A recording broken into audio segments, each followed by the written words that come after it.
오늘 우리에게 주시는 하나님의 말씀은 요한복음 1장 29절에서 42절 말씀입니다. 요한복음 1장 29절에서 42절 신약 143쪽입니다. 봉독하겠습니다. 이튿날 요한이 예수께서 자기에게 나아오심을 보고 이르되 보라, 세상 죄를 지고 가는 하나님의 어린 양이로다. 내가 전에 말하기를 내 뒤에 오는 사람이 있는데 나보다 앞선 것은 그가 나보다 먼저 계심이라 한 것이 이 사람을 가리킴이라. 나도 그를 알지 못하였으나 내가 와서 물로 세례를 베푸는 것은 그를 이스라엘에 나타내려 함이라 하니라. 요한이 또 증언하여 이르되 내가 보매 성령이 비둘기같이 하늘로부터 내려와서 그의 위에 머물렀더라. 나도 그를 알지 못하였으나 나를 보내어 물로 세례를 베풀라 하신 그이가 나에게 말씀하시되 성령이 내려서 누구 위에든지 머무는 것을 보거든 그가 곧 성령으로 세례를 베푸는 이인 줄 알라 하셨기에 내가 보고 그가 하나님의 아들이심을 증언하였노라 하니라. 또 이튿날 요한이 자기 제자 중 두 사람과 함께 섰다가 예수께서 거니심을 보고 말하되 보라, 하나님의 어린 양이로다. 두 제자가 그의 말을 듣고 예수를 따르거늘 예수께서 돌이켜 그 따르는 것을 보시고 물어 이르시되 무엇을 구하느냐? 이르되 랍비여 어디 계시오니이까 하니 랍비는 번역하면 선생이라. 예수께서 이르시되 와서 보라. 그러므로 그들이 가서 계신 데를 보고 그날 함께 거하니 때가 10시쯤 되었더라. 요한의 말을 듣고 예수를 따르는 두 사람 중에 하나는 시몬 베드로의 형제 안드레라. 그가 먼저 자기 형제 시몬을 찾아 말하되 우리가 메시아를 만났다 하고 메시아는 번역하면 그리스도라. 데리고 예수께로 오니 예수께서 보시고 이르시되 내가 요한의 아들 시몬이니 장차 게바라 하리라 하시니라. 게바는 번역하면 베드로라. 아멘.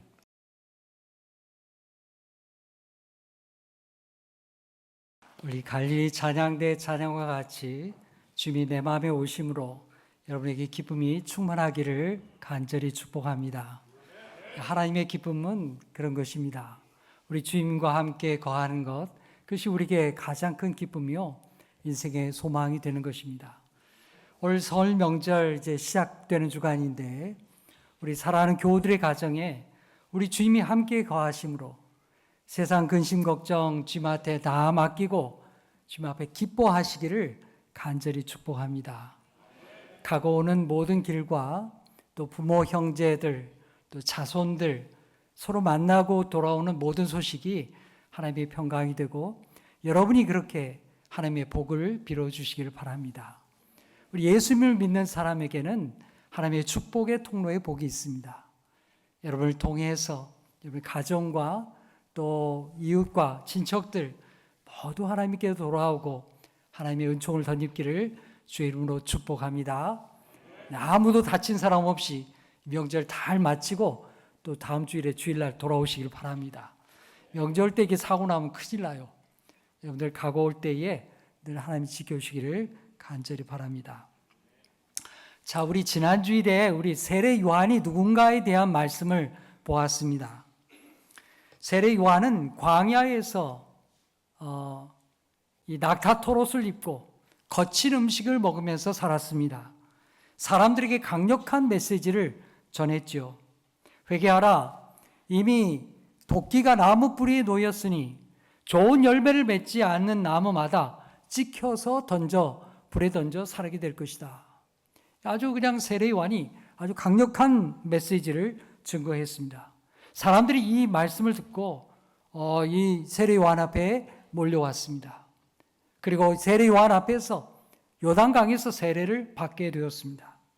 사람들이 구름대 같이 몰려들었어요.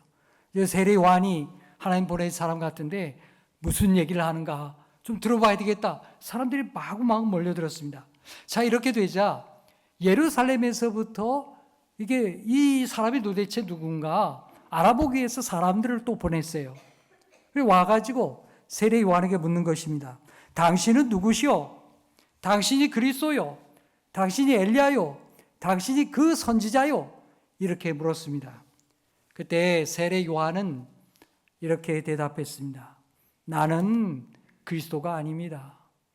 나는 당신들이 기다리는 엘리야가 아닙니다. 나는 그 선지자가 아닙니다. 요한은 자신을 조사하러 왔던 사람들 앞에 그렇게 얘기했습니다. 그 구름대 같이 몰려든 사람들 다 이게 세례 요한을 좋아하고 추종하는 가운데 있지만 세례 요한은 거기 휘둘리지 않았습니다. 나는 메시아가 아니라고 분명하게 얘기했습니다. 그뿐만이 아닙니다.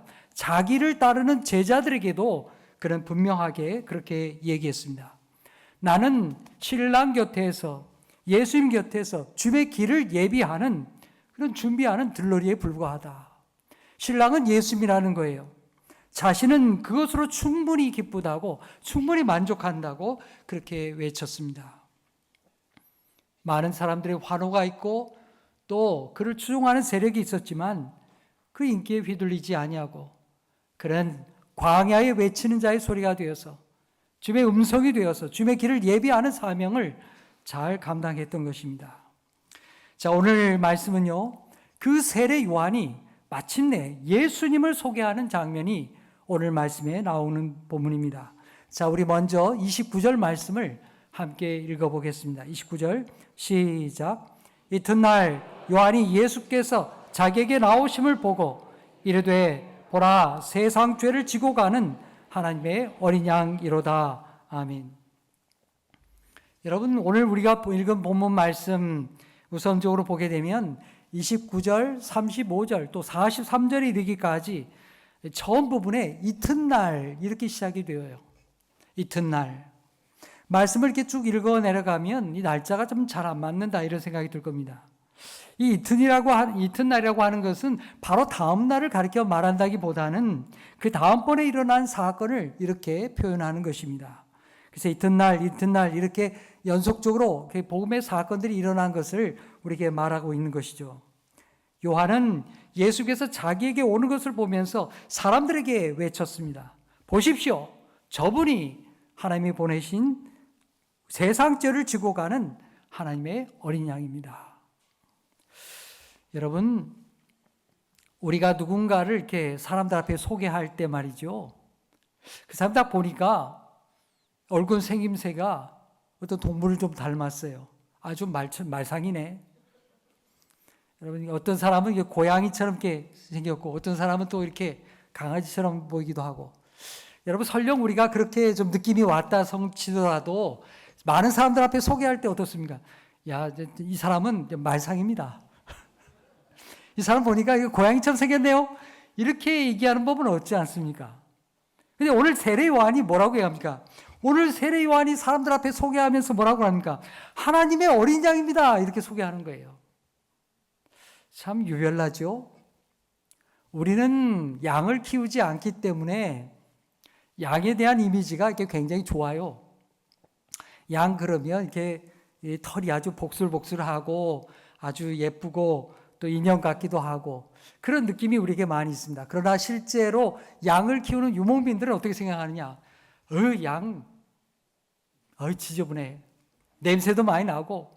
여러분, 그럴 거 아닙니까? 들판에서 이 양이 털이 길러가지고 온갖 오물이 덕지덕지 묻고 지저분하게 그럴 데 없죠. 그게 양입니다.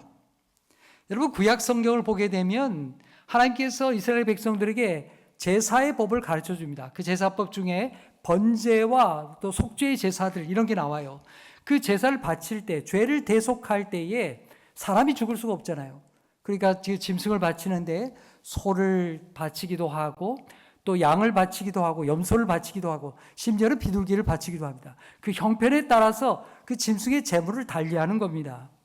근데 오늘 세례 요한은 예수를 가리켜서 뭐라고 얘기하냐면 양이다 콕 찍어서 얘기하는 거예요. 이렇게 예수님을 가리켜서 하나님의 어린 양이라고 표현하는 것, 이거는요 성경 말씀을 보면 세례 요한이 처음 시작한 말이에요. 우리 신약 성경의 말씀을 아무리 뒤져봐도 예수 그리스도를 가리켜서 하나님의 어린 양이라고 구체적으로 명시적으로 말하는 사람은 바로 세례 요한입니다. 요한복음 1장 29절과 36절 이 딱 두 군데밖에 없어요. 물론 요한계시록에도 가면 죽임을 당한 어린 양에 대한 말씀이 나옵니다. 여러분, 오늘날 우리는 이 하나님의 어린 양에 대한 이미지가 이미 신앙생활을 우리가 하고 있기 때문에 다 가지고 있습니다. 이미 성당 같은 데 가면요, 또 해외여행 가가지고 성당 그림 보면 거기 스테인드 글라스에 이 어린 양이 이게 새겨져 있습니다. 깃발을 이렇게 어깨에 메고 있는, 십자가 깃발을 메고 있는 그 어린 양의 그 그림들이 많이 나타나 있습니다. 그래서 우리는 이미 이 예수 그리스도가 하나님의 어린 양이라는 것을 이미 잘 알고 있습니다. 예수 그리스도께서 대속의 은혜를, 대속의 피를 이 어린 양 예수 그리스도를 통해서 우리에게 주셨다고 하는 것을 우리가 알고 있는 것이죠. 그런데 여러분, 세례 요한 당시의 사람들은 요한이 이 메시아 되시는 예수님을 가리켜서 야, 하나님의 어린 양이다 이렇게 얘기했을 때 반응이 어떠했을까요? 좋아했을까요? 별로 좋아하지 않았습니다. 왜냐하면 당시 사람들은 아까 말씀드린 것처럼 어린 양은 정말 이렇게 냄새나고 별것 아닌 것처럼 생각했기 때문입니다. 그들이 기다리던 메시아는 그런 존재가 아니에요. 어린 양 같은 존재가 아니에요. 강력한 힘을 가진 그런 왕 같은 메시아가 오기를 그들은 기다리고 있었기 때문입니다. 로마의 압제를 당하고 식민 지배를 당하고 얼마나 괴로운 세월이 많아요. 어려움이 많죠. 그런 가운데서 자기들을 해방시켜주고 구원해줄 메시아를 기다리는데 이 세례 요한이 이 어린 양을 봐라 이러니 이 사람이 메시아다 이러니 누가 좋아하겠어요? 지금 상황이 그런 상황이에요. 너무 약한 존재로 보이는 것입니다. 그런데 그럼에도 불구하고 세례 요한은 분명하게 말합니다. 저분이 메시아다. 그분은 하나님의 어린 양으로 이 땅에 오신 분이다. 그렇게 증거하는 거예요. 세례 요한이 왜 예수님을 가리켜서 이 하나님의 어린 양이라고 말하게 되었을까요? 그거는 잠시 후에 얘기를 나누고요. 그 전에, 그걸 대답하기 전에 우리 먼저 세례 요한도 예수님을 메시아로 처음부터 알았다는 게 아니라는 것을 우리가 알아야 됩니다. 여러분, 세례 요한도요, 처음부터 예수님을 메시아로 알았던 것이 아닙니다. 31절에 이렇게 말하고 있죠. 나도 그를 알지 못하였으나. 예수를 메시아로 알지 못했다는 말이에요. 하지만 세례 요한은요, 어릴 때부터 예수님을 알았습니다. 어떻게 알았을까요? 누가복음 1장 36절 이하에 보면 세례 요한의 어머니가 누구냐? 엘리사벳이에요. 엘리사벳이 나이가 들어갈수록 아이를 낳지 못했어요. 그 마음에 괴로움이 여러 가지가 있었죠. 하나님 앞에 기도를 많이 했습니다. 그런데 어느 날 정말 그 기도의 응답이 되었어요. 하나님의 천사가 나타나서 엘리사벳에게 내가 아이를 갖게 될 거라고 얘기했습니다. 남편이 응답을 받게 되죠. 그러면서 이 엘리사벳이 아이를 잉태하게 되었어요. 놀라운 하나님의 은혜죠. 그리고 또 하나의 이 사건은 우리가 잘 아는 대로 마리아가 예수 그리스도를 잉태하게 되었습니다. 성령으로 잉태하게 된 거예요. 일반적인 잉태가 아니죠. 이 두 여인이 그래서 만나게 됩니다. 이 세례 요한의 어머니 엘리사벳과 마리아의 예수님의 어머니, 육신의 어머니 마리아는 친척 관계예요. 친척 관계. 두 사람이 만났어요. 마리아도 지금 마음에 여러 가지 부담이 많잖아요. 자기 임신이 결혼도 안 했는데 임신했는데 이게 성령으로 잉태되었는데 이걸 누가 이해를 해줄 거예요. 그러니까 이 마음을 좀 토로하고 같이 기도할 사람을 찾아간 거예요. 그게 누구냐? 엘리사벳이에요. 엘리사벳에 가보니까 이미 엘리사벳은 시간이 지나서 배가 불렀어요. 태중에 아이가 뛰노는 걸 느낄 수가 있었어요. 함께 기뻐하고 하나님 앞에 영광을 돌렸습니다. 그렇게 해서 세례 요한의 어머니와 엘리사벳과 또 마리아는 함께 교제하게 되었습니다. 그리고 세례 요한이 태어나는 모습과 자라는 모습을 보았고 또 마리아를 통해서 예수님이 태어나서 자라는 모습도 서로가 보게 된 것입니다. 어릴 때부터 세례 요한과 예수님은 서로 알았다 그 말이에요. 자, 그리고 세월이 한참 흘렀어요. 요한은 하나님의 성령의 인도하심을 받고 하나님의 부름을 받고 광야로 들어갔습니다. 성령의 이끌림을 받아서 광야에서 외치는 자의 소리가 되었습니다. 그가 요단강에서 회개에서의 메시지를 선포하고 세례를 베풀 때 수많은 사람들이 구름대와 같이 몰려들었습니다. 다 와서 세례를 받았죠. 그런데 그 가운데 예수님도 세례 요한에게 와서 세례를 받은 것입니다. 세례 요한은 예수님이 자기에게 오늘 보면서 마음에 기뻤을 것입니다. 반가웠을 거예요. 그 이유가 뭡니까? 자기 친척 동생이니까. 반갑죠. 자기가 세례 베푼 데 와서 세례 받는다고 하니까 옳거니 잘 됐다. 어서 와라. 그렇게 생각한 겁니다. 그런데 예수님께 세례 요한이 세례를 베풀게 되자 놀라운 일이 벌어졌습니다. 요한복음 1장 32절에 보게 되면 요한의 증언이 그러합니다. 예수님께 세례를 베풀었을 때 예수님이 세례받고 물에서부터 무트로 나오시는데 그때 바로 성령 하나님께서 비둘기처럼 예수의 머리 위에 임하셨던 것입니다. 놀라운 사건이 벌어진 거예요. 그때 요한이 비로소 깨닫게 되었습니다. 이분이 내가 알던 예수님이 그저 친척 동생으로만 알았던 예수님이 그게 아니라 하나님이 보내신 메시아구나. 그걸 알게 된 거예요. 자, 우리 33절의 말씀 우리 함께 읽겠습니다. 시작. 나도 그를 알지 못하였으나 나를 보내어 물로 세례를 베풀라 하신 그이가 나에게 말씀하시되 성령이 내려서 누구 위에든지 머무는 것을 보거든 그가 곧 성령으로 세례를 베푸는 이인 줄 알라 하셨기에. 아멘. 그동안 세례 요한은 예수님이 그냥 친척 동생으로만 알았어요. 동네에서 같이 뛰어놀고 하는 친척 동생으로만 알았습니다. 근데 성령께서 말씀하신 그 사건이 벌어진 거예요. 이게 그게 아니구나. 이 예수님이 하나님께서 보내신 메시아구나. 그걸 분명하게 알게 된 것입니다. 그래서 세례 요한이 앞에 얘기한 대로 나도 전에 그를 알지 못했다. 그렇게 말하는 것입니다. 그렇게 세례와 성령 강림을 통해서 요한은 예수님이야말로 하나님이 약속하신 메시아라는 사실을 아주 분명하게 알게 된 것입니다.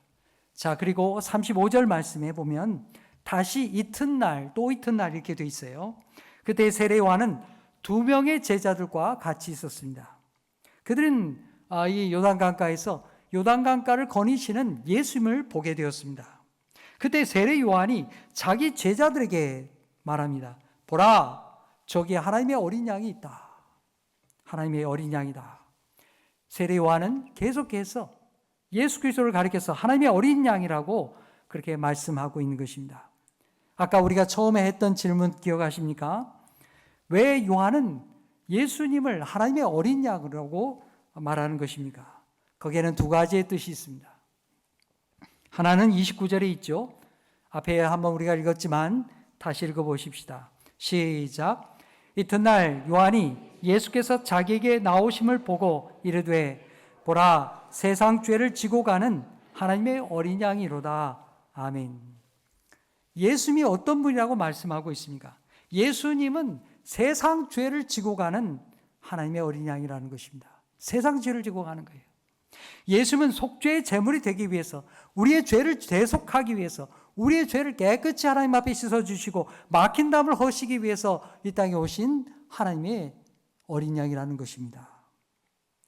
여기 세상 죄를 지고 간다, 이 말의 뜻은 어떤 뜻이 있을까요? 힘들어서 마지못해서 어쩔 수 없이 지고 간다, 그런 말이 아닙니다. 예수님께서 세상 죄를 지고 간다, 이 말씀은요, 헬라어의 뜻에는요 뭐가 있냐면 들어올린다, 치워버린다, 적극적으로 제거한다, 아주 적극적인 뜻이 여기 담겨 있는 거예요. 우리 하나님의 어린 양 되신 예수님은 당시에 사람들이 생각했던 어린 양, 이게 뭐 저거 별거냐, 왕도 아닌 것이 무슨 메시아라고, 이게 아닙니다.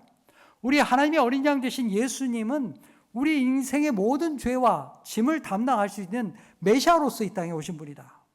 우리의 죄를 넉넉히 씻어주시고 그리고 우리를 모든 구원의 은총을 베푸시는 메시아라고 우리에게 분명히 말씀해 주시는 것입니다.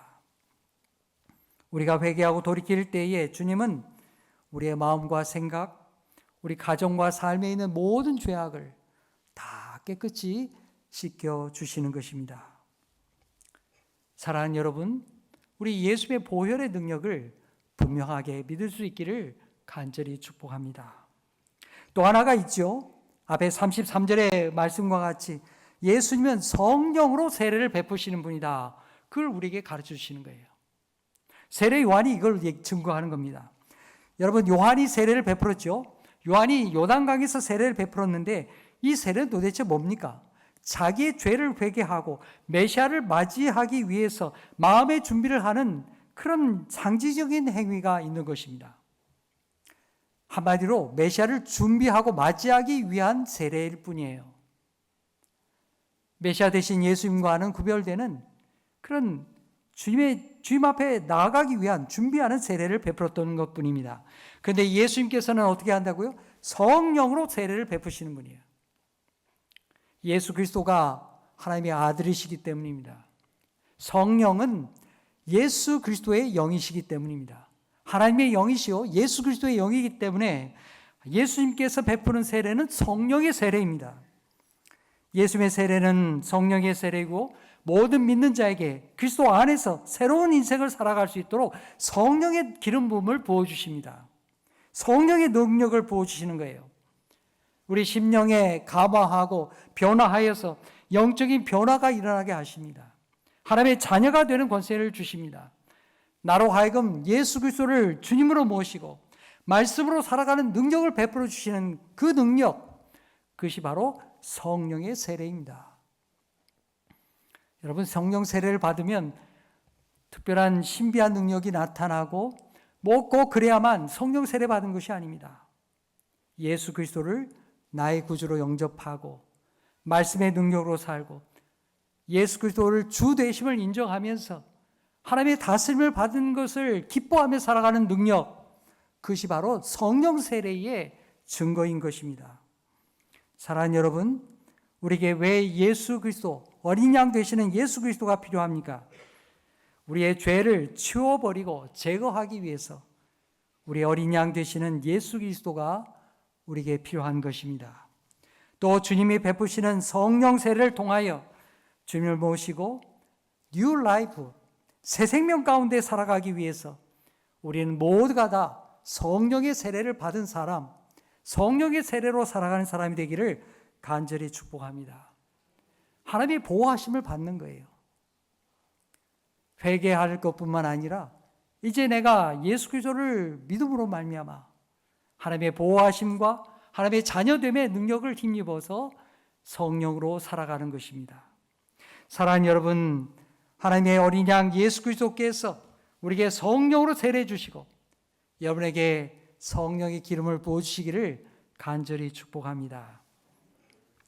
36절 37절 보면 세례 요한은 자기에게 곁에 있었던 두 제자에게 이야기합니다. 자, 너희들은 이제 그리스도에게 가라, 예수님께 가라고 재촉하는 것입니다. 이 두 제자에게 예수님을 따르라고 얘기하는 거예요. 여러분, 이 제자들 마음속에 어떤 마음이 들겠습니까? 지금까지 세례 요한을 자기 스승으로 모시고 살았는데 이거 떠나기가 지금 굉장히 머쓱한 그런 상황이 된 거죠. 야, 우리가 인간적으로 생각하면 어떻게 세례 요한을 버리고 예수님한테 가냐, 이런 생각이 들잖아요. 그러니까 이제 세례 요한이 내 뜻은 너희가 예수님께로 가는 것이다, 이 제자들을 보내는 거예요. 요한이 바라던 바라는 것입니다. 이렇게 예수님의 처음 제자 중에는 세례 요한의 제자였던 사람들도 같이 포함이 되어 있었습니다. 자, 그리고 마침내 이 두 사람이 예수님께 왔어요. 그리고 예수님과의 대화가 이제 시작이 되어집니다. 자, 38절 함께 읽겠습니다. 시작. 그 따르는 것을 보시고 물어 이르시되 무엇을 구하느냐? 이르되 라삐여 어디 계시오니까 하니, 라삐는 번역하면 선생이라. 예수께서 자기를 따르는 사람들을 이렇게 보니까 가만 보니까 세례 요한을 따르던 사람, 세례 요한의 제자들이 이렇게 포함되어 있는 거예요. 그래서 예수님께서 묻습니다. 아니, 내가 보니까 당신들은 세례 요한의 제자였었는데 어째서 나를 따르느냐? 왜 나를 따르느냐? 그렇게 묻고 있는 것입니다. 그러면서 이 두 제자에게 질문을 던집니다. 무엇을 구하느냐? 예수님을 따르겠다고 요한에게부터 온 이 제자들에게 주님이 묻습니다. 너희는 뭘 구하느냐? 나에게 와서 뭘 구하느냐? 여러분, 이 질문은 당시에 이 두 제자에게만 하는 질문이 아닙니다. 오늘 아침 이렇게 예배하러 온 우리 모든 성도들에게 우리 주님이 질문하시고 계신 거예요. 설 명절에 집에서 쉬기도 쉽고 가고 싶은 것도 많이 있을 텐데 이렇게 예배하러 와서 당신은 뭘 구하십니까? 뭘 구하려고 이 자리에 나왔습니까? 이렇게 주님이 우리에게 묻고 계시는 겁니다. 이 질문에 이 두 제자가 대답을 하게 되죠. 근데 그 대답이 좀 아리까리합니다. 아리송해요. 뭐라고 대답합니까? 랍비여, 어디 계시오니까? 예수님 질문이 뭐였습니까? 뭘 구하느냐 묻고 있는데 이 대답이 선생님 어디 계십니까? 좀 이게 뭔가 안 맞는 듯한 대답을 하고 있는 거죠. 여러분, 이게 도대체 무슨 말일까요? 이 번역상에 좀 애로사항이 있어서 그렇긴 한데 제자들의 말의 뜻은 바로 이런 것입니다.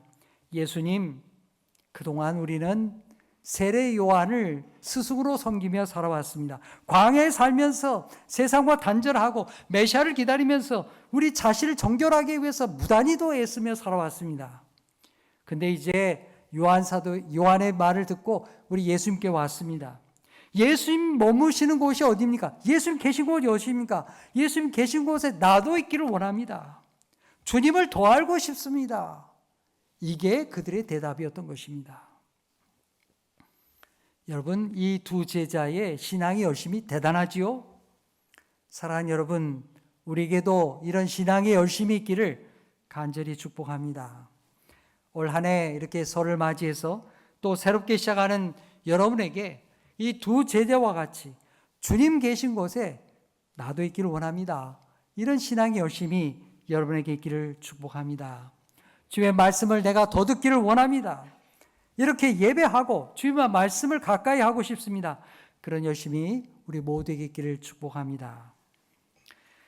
자, 주님이 어디 계십니까? 주님을 알고 싶습니다. 그렇게 두 사람이 예수님께 대답하게 되었는데 우리 39절에 예수님께서 어떻게 대답하는가 보십시다. 읽겠어요? 시작. 예수께서 이르시되 와서 보라. 그러므로 그들이 가서 계신 데를 보고 그날 함께 거하니 때가 10시쯤 되었더라. 아멘. 여러분, 예수님은 주님을 열심히 찾고 구하는 자를 결코 외면하지 않습니다. 내가 주님을 알고 싶습니다. 주님 계신 곳에 나도 함께 있고 싶습니다. 주님과 함께 머물면서 주님이 어떤 분이신지 저는 더 알고 싶습니다. 이렇게 주님을 찾는 열심 있는 자를 주님은 결코 박대하지 않습니다. 여러분, 이 세례 요한의 제자였지만 예수님은 그거 따지지 않습니다. 다 오라는 것입니다. 39절에 말씀하죠. 와라, 그리고 보아라. 나와 함께 지내면서 내가 누구인지 알아보아라. 주님은 그들을 품어주시고 그들을 세례 요한의 제자라고 내치는 것이 아니라 예수의 제자로 받아주었습니다. 그런데 여러분, 여기 39절 마지막에 보니까요, 그때가 10시쯤 되었다 이렇게 얘기하고 있어요.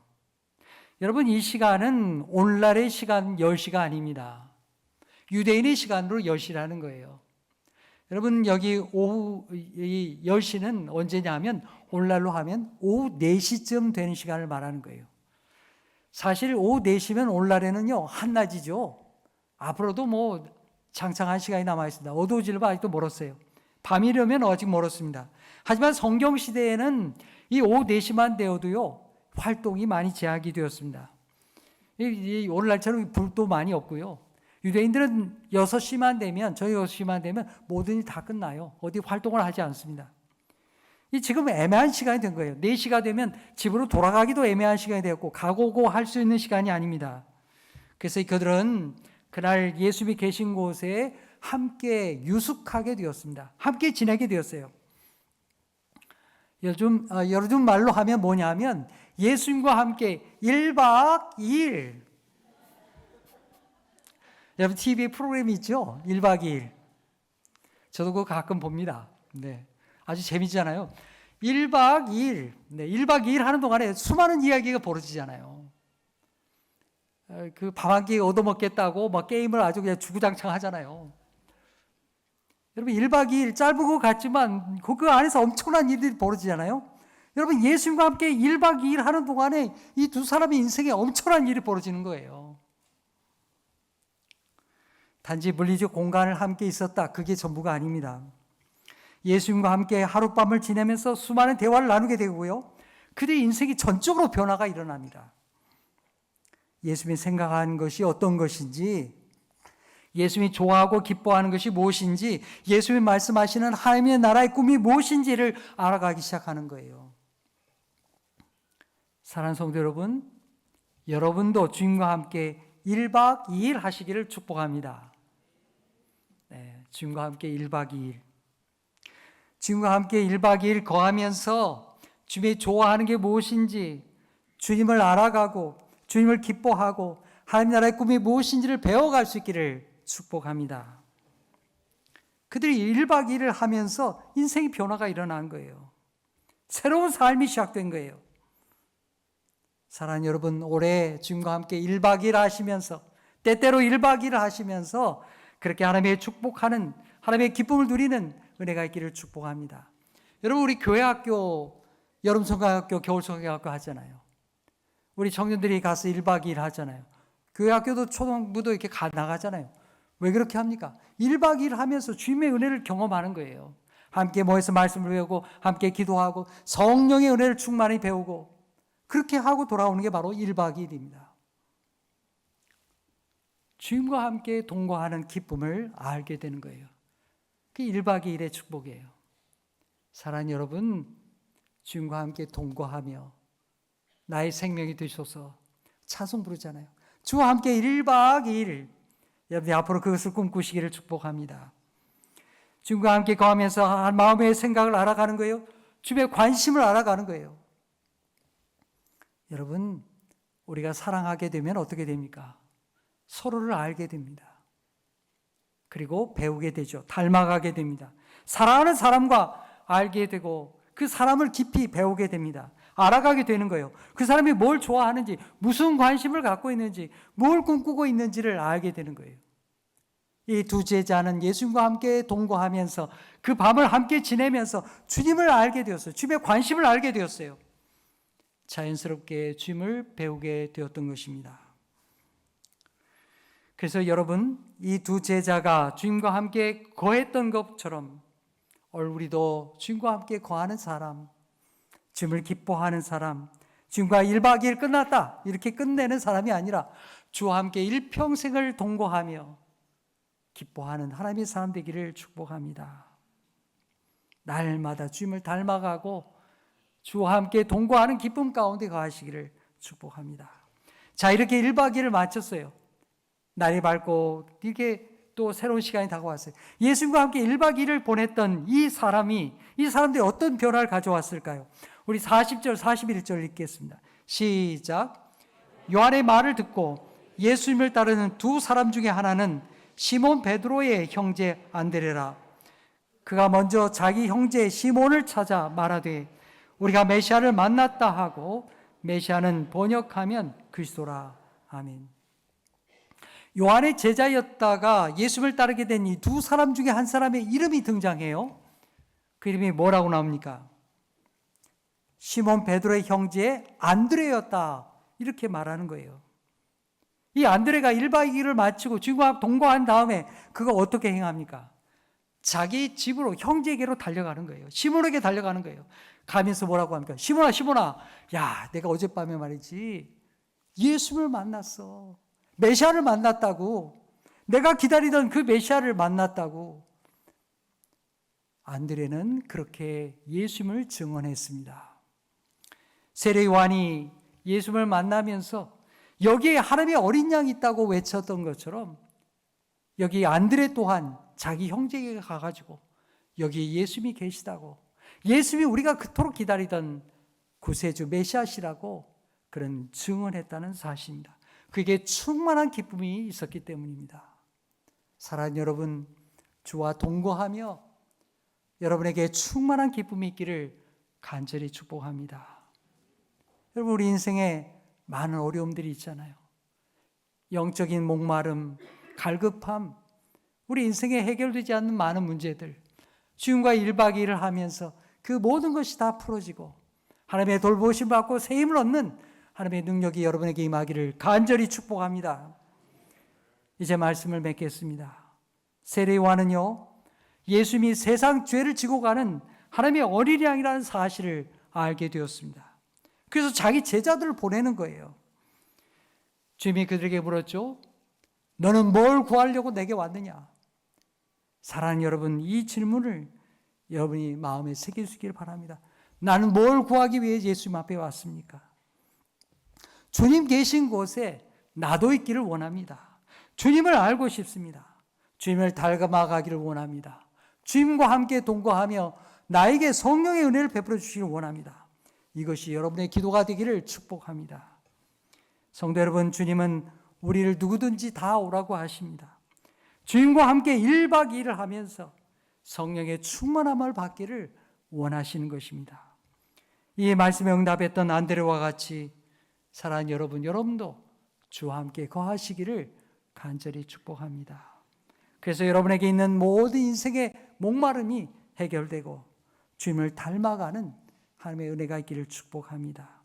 그래서 안드레가 시몬에게 가서 증언했던 것처럼 여러분도 이 설 명절에 여러분의 친척과 가족들에게 예수 그리스도를 증거하고 여러분에게 기쁨이 충만하시기를 간절히 축복합니다. 기도하겠습니다.